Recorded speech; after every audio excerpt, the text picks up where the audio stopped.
ಈ ವಿಡಿಯೋದಲ್ಲಿ ನಾವು ಯಾವಾಗ ಒಂದು ವಸ್ತು ಮುಳುಗುತ್ತೆ ಯಾವಾಗ ಒಂದು ವಸ್ತು ತೇಲುತ್ತೆ ಅಂತ ಹೇಳಿ ನಾವು ಬಾಯಿಂಟಿಕ್ ಫೋರ್ಸ್ ಟರ್ಮ್ಸಲ್ಲಿ ಅರ್ಥ ಮಾಡ್ಕೊತೀವಿ. ಆಯಿತಾ? ಹೋಗ್ತಾ ಹೋಗ್ತಾ ನಿಮಗೆ ಅರ್ಥ ಆಗುತ್ತೆ ಏನು ಅಂತ ಹೇಳಿ. ಮೊದಲೇದಾಗಿ ಲೆಟ್ಸ್ ಕನ್ಸಿಡರ್ 2 ಆಬ್ಜೆಕ್ಟ್ಸ್. ಈ ವಸ್ತು 29 ಗ್ರಾಮ್, ಈ ವಸ್ತು 30 ಗ್ರಾಮ್. ಆಯಿತಾ? Let's make your observation. ಇವಾಗ ಏನು ಮಾಡ್ತಿದ್ದೀವಿ ಅಂತ ಹೇಳಿದ್ರೆ ಇವ 2 ವಸ್ತುನ ನಾವು ನೀರೊಳಗಡೆ ಬಿಡ್ತೀವಿ. ಏನಾಗುತ್ತೆ ನೀವೇ ನೋಡಿ.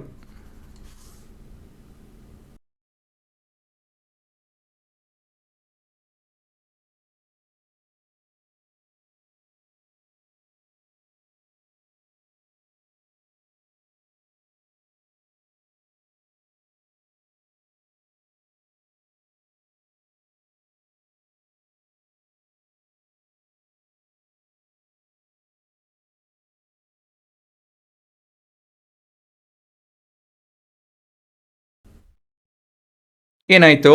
ಮೊದಲನೇ ಆಬ್ಜೆಕ್ಟ್ ನಂಬರ್ 1 ಇಟ್ ಫ್ಲೋಟ್ಸ್ ಅಲ್ವಾ. ಎರಡನೇ ಆಬ್ಜೆಕ್ಟು ಇಟ್ ಸ್ಯಾಂಕ್. ಹೇಗೆ ಸಾಧ್ಯ ಇದು?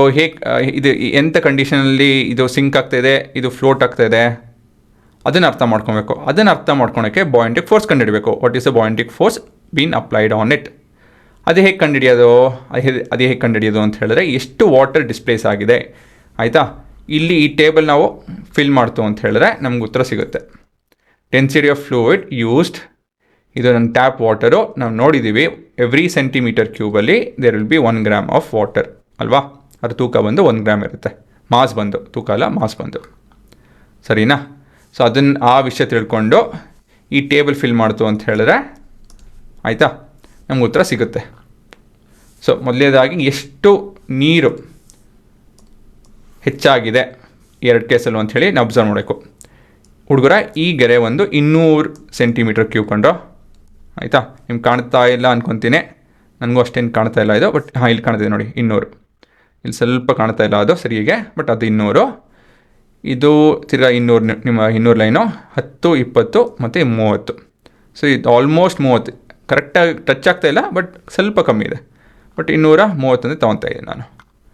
ಇಲ್ಲಿ ಈ ಗೆರೆ 200 ಮತ್ತು 190 ಮಧ್ಯದಲ್ಲಿದೆ. 195 ಅಂತ ತೊಗೊತಾ ಇದ್ದೀನಿ. ಮತ್ತಿಲ್ಲಿ 200 ಮುಟ್ಟುತ್ತಾ ಇದೆ, ಸರಿನಾ?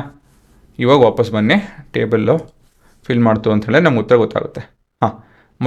ಮೊದಲೇ ಕೇಸಲ್ಲಿ ಆಬ್ಜೆಕ್ಟ್ ತೂಕ ಎಷ್ಟಿತ್ತು? 29 ಗ್ರಾಮ್ಸ್. ಅದು ತೂಕ ಅಲ್ಲ, ಮಾಸ್ ಎಷ್ಟಿತ್ತು? 29 grams.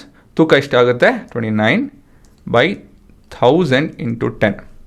So 1010 0.29 newton. Volume of the displace water ಎಷ್ಟು ಬರ್ತಾ ಇದೆ? 30 ಸೆಂಟಿಮೀಟರ್ ಕ್ಯೂಬ್. ಸೊ ಇದನ್ನು ನಾವು ಇದು ವಾಲ್ಯೂಮ್ ಅಷ್ಟೇ, 30 ಸೆಂಟಿಮೀಟರ್ ಕ್ಯೂಬ್. ಇದರ ತೂಕ ಎಷ್ಟಾಗುತ್ತೆ? 30 × 1 ಗ್ರಾಮ್, ಇಲ್ಲ ಅಂತ ಹೇಳಿದ್ರೆ 1/1000 kg/cm³ × 10. ಸೊ ಇಲ್ಲೂ ಕೂಡ 0.30 ನ್ಯೂಟನ್ ಆಗುತ್ತೆ ಅಲ್ವಾ. ಮತ್ತು ಇಲ್ಲಿ ಎರಡನೇ ಕೇಸಲ್ಲಿ ಏನೋ 30 ಗ್ರಾಮ್ ಇದೆ. ಇದು ಕ್ಯಾಲ್ಕುಲೇಷನ್ ಮಾಡಿದಾಗ 0.30 ನ್ಯೂಟನ್ ಬರುತ್ತೆ. ಇಲ್ಲಿ ವಾಲ್ಯೂಮ್ ಆಫ್ ವಾಟರ್ ಎಷ್ಟಿದೆ ಹುಡುಗರ? ಇಲ್ಲಿ ವಾಲ್ಯೂಮ್ ಆಫ್ ವಾಟರು 5, ವ್ಯತ್ಯಾಸ ಬಂದು 5 ಸೆಂಟಿಮೀಟರ್ ಕ್ಯೂಬ್. ಕ್ಯಾಲ್ಕುಲೇಷನ್ ಮಾಡ್ತು ಅಂತ ಹೇಳಿದ್ರೆ 0.05 ನ್ಯೂಟನ್ ಬರುತ್ತೆ ಅಲ್ವಾ. ಸೇಮ್ ಕ್ಯಾಲ್ಕುಲೇಷನ್ನು, ಸರಿನಾ? ಇವಾಗ ಇದೆಲ್ಲ ಅಬ್ಸರ್ವ್ ಮಾಡಿದ್ರೆ ಏನಂತ ಹೇಳಿ, ಈ ಟೇಬಲಲ್ಲಿ ಆ ವಸ್ತು ಎಷ್ಟು ತೂಕ ಇತ್ತು, ನೀರು ಎಷ್ಟು ಡಿಸ್ಪ್ಲೇಸ್ ಆಗಿದೆ, ಅದ್ರ ತೂಕ ಎಷ್ಟು ಅಂತ ಹೇಳಿ ಅಲ್ವಾ. ಇದನ್ನೆಲ್ಲ ಮನಸ್ಸಲ್ಲಿ ಇಟ್ಕೊಂಡು ನಾಪಲ್ಲಿ ಮೊದಲನೇ ಕೇಸಲ್ಲಿ ಇಟ್ ಫ್ಲೋಟೆಡ್, ಎರಡನೇ ಕೇಸಲ್ಲಿ ಇಟ್ ಸ್ಯಾಂಕ್, ಸರಿನಾ? ಇದನ್ನು ಮನಸ್ಸಲ್ಲಿ ಇಟ್ಕೊಂಡು ನೀವು ಇವಾಗ ಈ ಪರ್ಟಿಕ್ಯುಲರ್ ಸ್ಟೇಟ್ಮೆಂಟ್ನ ಕಂಕ್ಲೂಡ್ ಮಾಡಿ. So please fill this blank. Basically ಅದು ಫಿಲ್ ಮಾಡ್ಬೇಕು ನೀವು. ಏನು ಉತ್ತರ? An object will float if it's able to displace fluid whose weight is equal to that of the object's weight ಅಲ್ವಾ. ಯಾವಾಗ ನಾವು ಒಂದು ವಸ್ತು ಅದರದ್ದೇ ಆದಂಥ ತೂಕ ಇರುತ್ತಲ್ಲ, ಆ ತೂಕ ಮತ್ತು ನೀರಿನ ತೂಕ, ಇಲ್ಲಾಂದರೆ ಯಾವುದೋ ಒಂದು ಫ್ಲೂಯಿಡ್ ತೂಕ ಎರಡು ಒಂದೇ ಆಯಿತು ಅಂತ ಹೇಳಿದ್ರೆ ಡಿಸ್ಪ್ಲೇಸ್ಡ್ ಅಮೌಂಟ್ ಒಂದೇ ಇತ್ತು ಅಂತ ಹೇಳಿದ್ರೆ that time it will float, ಸರಿನಾ?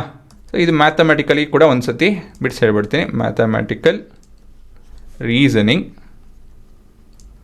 For an object to float. Object to float. ಹಾಂ, ಫ್ಲೋಟಿಂಗ್ ಆಬ್ಜೆಕ್ಟ್ ಅಂತ ಹೇಳಿದ್ರೆ ಈ ಜಾಗದಲ್ಲಿ ಅದು ನಿಂತಿರುತ್ತೆ, ಸರಿನಾ? So it will be experiencing a net force which is equal to ಏನು? The net force experience by this object will be equal to 0 newton ಈ ಜಾಗದಲ್ಲಿ, ಅಲ್ವಾ? ಅದೇ ಈ ಜಾಗದಲ್ಲಿ ಈ ವಸ್ತು ಅದರ ನೆಟ್ ಫೋರ್ಸ್ 0 ಇಲ್ಲ, ಅದಕ್ಕೆ ಅದು ಮುಳುಗಿದು.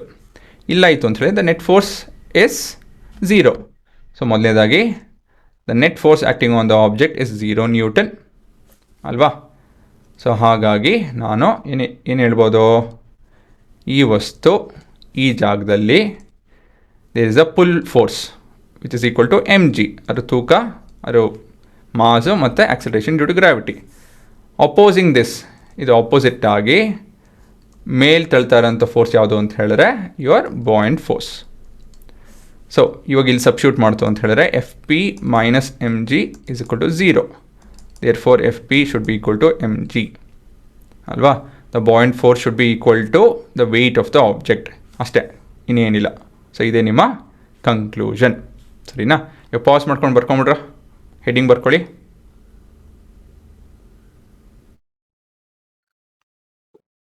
ಮತ್ತಿಲ್ಲಿ ಕನ್ಕ್ಲೂಷನ್ ಮತ್ತು ಮ್ಯಾಥಮೆಟಿಕಲ್ ರೀಸನಿಂಗ್ ಅವೆಲ್ಲ ಬರ್ಕೊಳ್ಳಿ.